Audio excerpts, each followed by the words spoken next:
마태복음 27장 1절로부터 10절까지입니다. 마태복음 27장 1절로부터 10절까지.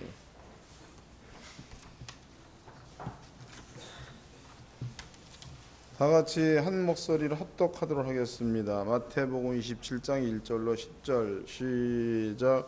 새벽에 모든 대장과 백성의 장로들이 예수를 죽이려고 함께 의논하여 결박하여 끌고 가서 총독 빌라도에게 넘겨주니라. 그때 예수를 판 유다가 그의 정죄됨을 보고 스스로 뉘우쳐 그 은 30을 대장들과 장로들에게 도로 갖다 주며 가로되 내가 무죄한 피를 팔고 죄를 범하였도다 하니 저희가 가로되 그것이 우리에게 무슨 상관이 있느냐 내가 당하라 하거나 유다가 은 성소에 던져놓고 물러가서 스스로 목매어 죽은지라. 대장들이 그 은을 거두며 가로되 이것은 핏값이라 성전구에 넣어 둠이 옳지 않다 하고 의논한 후에 이것으로 토기정의 밭을 사서 나그네 묘지를 삼았으니 이러므로 오늘까지 그 밭을 피밭이라 일컬었느니라. 이에 선자 예레미야로 하신 말씀이 이루었나니 일러스되 저희가 그 정가된 자 곧 이스라엘 자손 중에 정가한 자의 가격 곧 은 30을 가지고 토기장의 밭값으로 주었으니 이는 주께서 내게 명하신 바와 같으니라 하셨더라. 아멘. 무엇이 여러분께 들려드린 말씀의 제목은요 피밭입니다. 피밭. 여러분들이 이 말씀도 잘 이해를 하셔서 하나님께 성도님들은 일주일 동안 살면서 머릿속에 하나님의 말씀이 떠나서는 안 되는 겁니다. 그게 왜냐하면 중요하니까 여러분께 강조를 자꾸 하는 겁니다. 중요하지 않으면 강조하지 않지요. 성경에 보니까 성령을 받았다라는 말이 있죠. 너희가 성령을 받았다. 그러면 성령을 받았다라는 그 말의 의미가 물론 이제 큰 틀로 본다면은 하나님께서 보내주신 성령 이러면 끝이다고. 근데 성경은 성령을 받았다. 성령을 받았기 때문에 하나님의 자녀다 이 말이죠. 또 성령을 받았기 때문에 하나님의 자녀들은 하나님의 말씀이 성령을 받았기 때문에 믿어져야 한다야. 이거는 이렇게 맞춰가지고 될 문제가 아니고 성경적 논리로 성령께서 성경을 지었죠. 그러니까 성령께서 예레미야를 감동하사 글을 쓰게 했고 성령께서 바울을 감동해서 글을 쓰게 만들었고 이 말씀은 디모데 전서에 나와 있죠. 성령의 감동으로 썼다 이렇게. 그 다음에 이제 하나님의 자녀는 성경이 하나님 진의 아버지의 소리야. 아버지의 소리. 아버지의 뜻이기도 하지요. 그러면 하나님의 자녀가 된 자들은 하나님의 말씀이기 때문에 이 말씀은 그 마음 가운데 저절로 믿어지게 돼 있다는 거죠. 진의 아버지 소리니까. 이해가 되세요? 만약에 이것이 이해가 잘 안 된다 그러면 어렵게 생각할 게 아니라 여러분들의 집안에 엄마 아빠 생각해 보라고. 집안에. 그럼 여기 이제 아버지 있고 여기 엄마가 있어. 그러면 이제 여기에서 이제 딸이 하나 나왔는데 그 딸 이름이 혜민이라고 쳐보자. 혜민이. 그 혜민이가 아빠, 엄마 분명히 있죠. 그럼 아버지가 혜민아 그러면 혜민이는 예해야 맞잖아. 지금 부르는 그 소리가 권영관 소리인지 우리 아버지 소리인지 이런다면 얘는 이상한 아이야. 여러분들도 성령으로 말미암아 하나님의 자녀가 되었다. 그 말은 여러분들이 하나님을 아버지라 부르는 자가 되었다 이 말이다. 여러분들의 아버지는 하나님이에요. 근데 그 아버지가 한 말이 성경이다고. 그럼 성경이 여러분들의 아버지 말이니까 자녀들은요 아버지의 말은 저절로 이게 믿으려고 해서가 아니라 저절로 믿어져야 이게 맞잖아. 아니요? 아버지가 빵 사오라 그러면은 아저씨 같으면 안 갈 거네. 근데 아버지 같으면 갔다 오는 거죠. 그래서 성경은 저절로 믿어지게 되어 있는 게 자녀한테 주어진 겁니다. 그 다음에 이제 하나님의 말씀이 여러분들의 속에 믿음화되어져 있으면 그 자체가 곧 하나님의 뜻이 되는 겁니다. 하나님의 뜻. 하나님의 뜻은 천군과 천사가 이루어야 되죠. 하나님의 뜻을 이루는 천군과 천사 그랬으니까. 그럼 여러분들은요, 성령에 의해서 자녀가 되고 성령에 의해서 하나님 말씀이 믿어지고 믿어진 그 말씀을 천사가 이루어낸다. 그러면은 삶 자체가 신비스러워야 돼. 그래서 성경은 성령으로 온 사람은 어디로 와서 어디로 가는지 모른다는 거죠. 여러분은 성령을 받은 자들이기 때문에 삶 자체가 신비스러워야 돼. 그럼 우리가 이제 신비하다는 그 말을 세상적 개념으로 본다면은 여러분들은 신비한 것을 못 봐. 그러나 성경적인 개념으로 본다면 신비한 것은 늘 볼 수가 있죠. 그게 뭔 얘기냐면 세상적 관점에 신비하다 그 얘기는 도사들을 신비롭다 그러잖아. 서가지고 숭구리당당 숭당당 그러면 다리가 돌아가잖아. 아 신비하다. 또 이제 금강산에서 숭구리당당 숭당당 그러면은 한라산에 나타나 버리잖아. 그런 신비 말고 성경에서의 신비합니다. 그 얘기는요, 여러분들 마음 가운데 이 아버지의 말씀이 믿어졌다. 그러면은 믿어진 그 말씀을 천사들이 이루어내죠. 천사들이 이루어낸 그 일을 여러분들이 경험하게 되어지면 야 어떻게 이런 일이 일어날 수가 있는가, 신비스럽다 이 말이다. 이해가 됐죠? 그래서 성경은 하나님의 말씀, 자녀는 그 말씀을 믿어야 되는 거고 하나님의 말씀이기 때문에 아버지의 뜻이 담겨 있는 겁니다. 그 뜻을 천사들이 이루어야 된다. 그러므로 믿어지기만 하면 여러분들은 신비스러운 일을 날마다 경험할 수가 있다 이런 뜻이죠. 어려운 게 절대 아니에요. 그래서 부족한 종은 여러분들 삶 가운데 신비스러운 일들을 날마다 경험했으면 좋겠습니다. 날마다. 또 경험되어져야 맞는 거고 오늘 본문의 말씀 보았더니 우리가 너무나 잘 알고 있는 유다가 은 30을 주고 예수를 팔았죠. 그 문제는 은 30을 받고 예수를 팔았어. 그런데 예수를 팔았을 때 그 예수가 육으로 본다면은 지스상들한테 팔은 거지만 영적으로 본다면은 사단한테 팔았다가 되는 거죠. 팔다. 그러면 이제 팔았다는 그 뒤에 예수께 온 겁니다. 예수께 온 것이 채찍에 맞는 것이 왔죠. 또 예수께 온 것이 십자가에 못 박혀 죽는 게 왔다고 이렇게 돼서 판 거다고. 그 다음에 예수님께서 목숨이 끊어져 버렸죠. 죽었다 이 말이에요. 죽었다. 그리고 이제 피를 흘렸다라고 나와 있습니다. 그 다음에 이제 유다가 30냥을 받아가지고 자기의 욕심대로 받은 건데 그거를 쓰려고 하다가 양심에 가책을 느껴서 이것을 성전의 헌금함 속에다가 넣었습니다. 그러니까 제사장들이 그 돈을 꺼내가지고 이것은 피가 머물러 있는 돈이다. 피값이다 이 말이에요. 그러면 이 피값을 성전에 둘 수 없다. 그래서 그 돈으로다가 밭을 사게 되죠. 밭을 사가지고 그 밭을 나그네들이 거할 수 있는 무덤으로다가 줘버렸다고. 나그네의 무덤. 다시 읽어보자고요. 마태복음 27장입니다. 27장 10절서부터 읽겠습니다.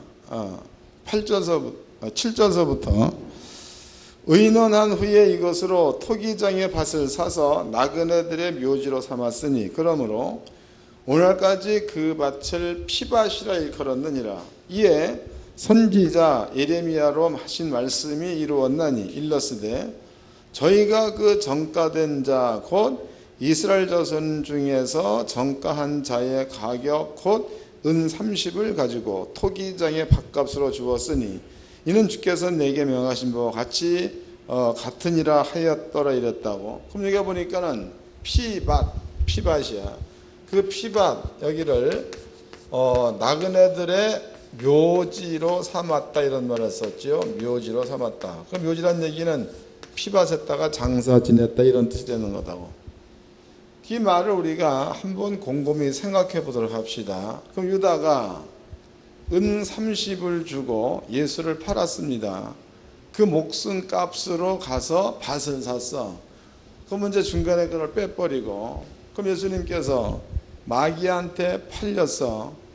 팔리고 난 다음에 거기에서 30냥을 받았다는 그 이야기를 육으로 본다면은 제사장에게 받은 거지만 영어로 본다면은 마귀한테 받은 게 되겠죠.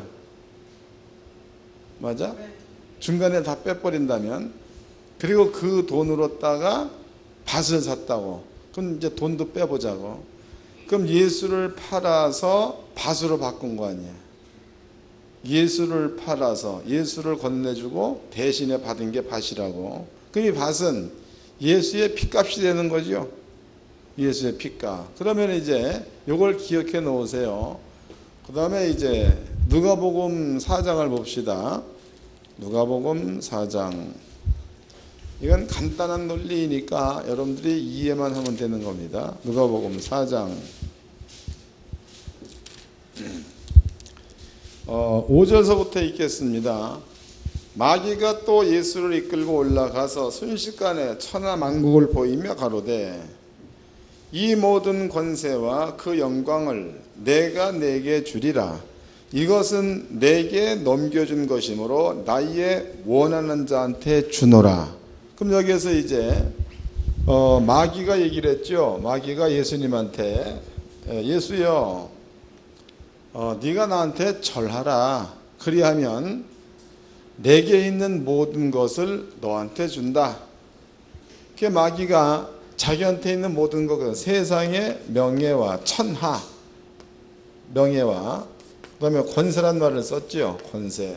그 다음에 이것은 언제인가 마귀가 넘겨받았다 이랬죠. 언제인가 넘겨받았다. 다시 읽어보자고. 이거는 한글이니까 이것도 못 읽으면 안 돼. 6절입니다. 5절. 마귀가 또 예수를 이끌고 올라가서 순식간에 천하만국을 보이며 가로되 이 모든 권세와 그 영광을 내가 내게 주리라. 이것은 내게 넘겨준 것이므로 나의 원하는 자에게 주노라 이랬다고.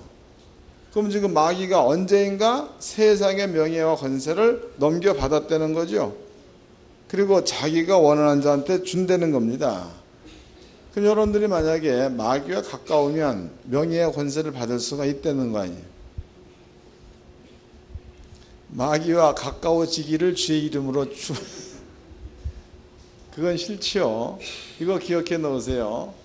그러면 이제 마귀가 세상의 모든 것들을 넘겨받는 시점이 어느 때냐. 그 시점은 창세기 3장에 나와 있죠. 하나님께서 아담아 선악과를 먹지 말라.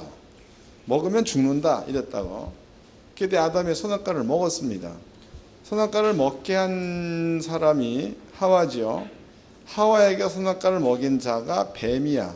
계시록에서는 용을 잡으니 마귀요 사단이라 했다고. 이게 사단이 하와한테 선악과를 주고 하와가 선악과를 아담한테 주어서 하와도 죽게 만들었고 아담도 죽게 만들었습니다.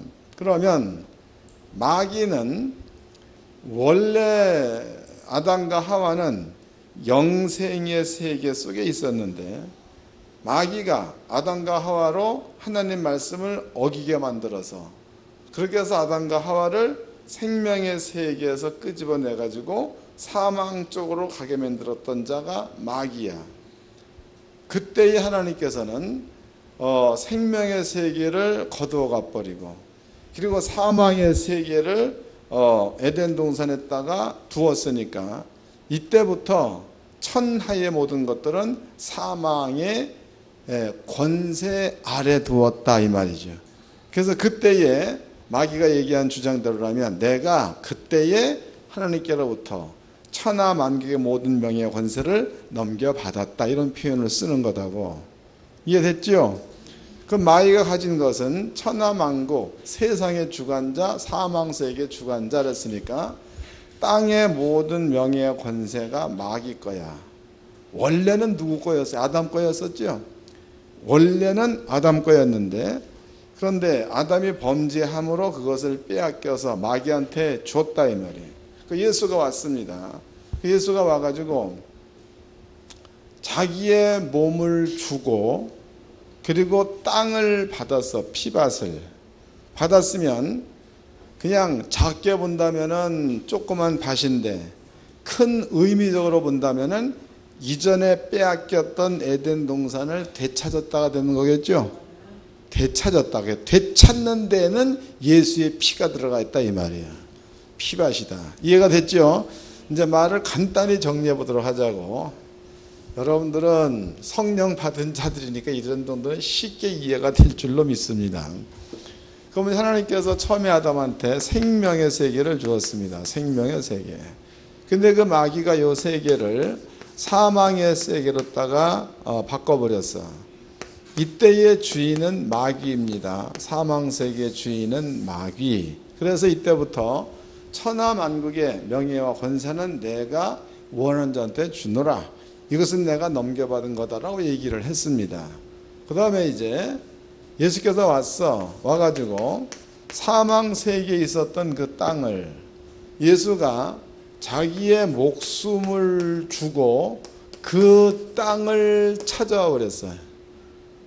그럼 이제 그 땅은 마귀의 땅이 되는 거야? 하나님의 땅이 되는 거야?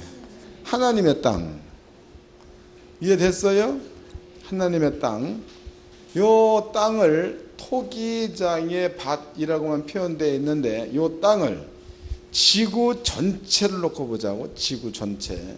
그럼 지구 전체는 예수가 세상 죄 그랬으니까 세상의 모든 죄를 예수님이 짊어지고 죽은 겁니다. 그럼 이 세상의 모든 땅에는 예수가 대속할 때에 흘린 피가 세상의 모든 땅에는 전부가 다 뿌려져 있다가 맞죠? 다 뿌려져 있는 거예요. 그럼 여러분들이 땅 어느 곳을 가더라도 그 땅은 예수가 피값으로 산 땅이니까 마귀 땅이야, 여러분 땅이야? 믿어지나요? 좀 믿으세요. 좀 믿으라고. 그러니까 마귀 땅으로 있으면 저주가 풀리지 않는 땅이 되는 건데, 내 땅이 되어 있으면, 혹은 하나님께서 되찾아준 하나님의 땅, 그것을 우리가 기업으로 물려받은 우리 땅 같으면 그 모든 땅에는 저주가 풀린 땅이 되는 거니까 여러분은 어디로 가든지 그 땅은 산물을 내게 되어 있다, 그런 뜻이다고. 설명됐어요? 아주 쉬운 거죠. 이제는 이사야서를 읽어보겠습니다. 이사야서 60장입니다. 이사야서 60장. 여기에 그 후에 일어날 일에 대해서 기록이 되어져 있죠.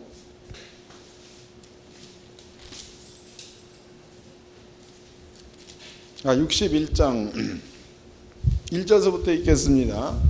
61장 1절.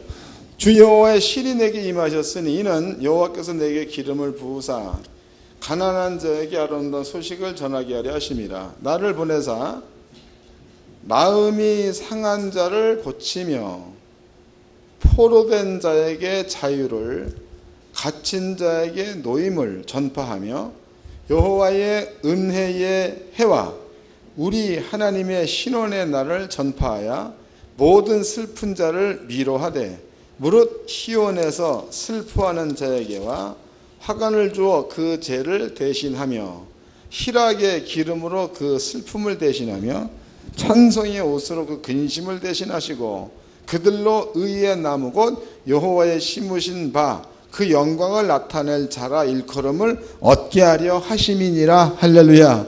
기록되어져 있죠 여기에. 그러니까 예수가 오고 나게 되면 그럼 예수님께서 이렇게 자기의 몸을 주어 세상 모든 죄에 대한 값을 갚고 죄값을 갚을 때 흘리는 피입니다. 그 피가 땅에 쏟아짐과 동시에 땅은 모든 저주에서 풀린다는 겁니다. 여러분들은 저주에서 풀린 그 땅 위에 살기 때문에 여러분들은 어디로 가든지 복받는 자가 되어 있는 줄로 깨닫기 바랍니다. 그렇게 만들어 놓았어. 그 다음에 이제 마귀야. 그러면 이제 마귀의 자식들, 그러면 예수를 믿지 않은 자들이 마귀의 자식이지요. 그네들은 저주에서 풀린 땅을 사는 게 아니고 저주에서 풀리지 않는 땅을 살아. 그러다 그네들은 마지막 가야 될 곳은 심판이죠. 불 붙는 곳으로 가게 되어 있다. 이렇게 나와 있습니다. 그러므로 여러분들이 그 마음 가운데 믿음을 갖되 해서 되느냐라는 생각과 이것 하면 될까 이런 생각이 여러분 속에 있어야 돼, 없어야 돼? 그 저주에서 풀렸다는 게 믿어진다면은 이거는 뭐 된다 안 된다는 관계없이 그냥 하면 되게 돼 있다는 거죠. 믿습니까?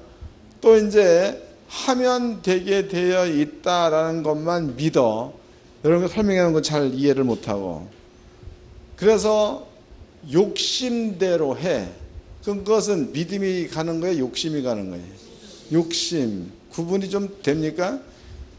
욕심이 가면 안 돼. 믿음이 가야 맞지. 이 두 가지를 분별을 잘해서 여러분들이 욕심 쪽으로 가지 말고 믿음 쪽으로 가면 어디로 가든지 여러분들의 지경은 넓어지게 되어 있습니다. 그래서 우리 하늘학교 성도님들은 될 수 있으면 여러분들이 지금까지 살아온 지식대로 살지 말고 성경에서 얘기한 법칙대로 사세요. 그 뭔가가 좋은 일들이 날마다 일어날 줄로 믿습니다. 옆 사람과 인사 좀 합시다. 성경 속에서 삽시다. 이해하셨죠? 이해했다고 해놓고 돌아서면 모른다는 곤란해.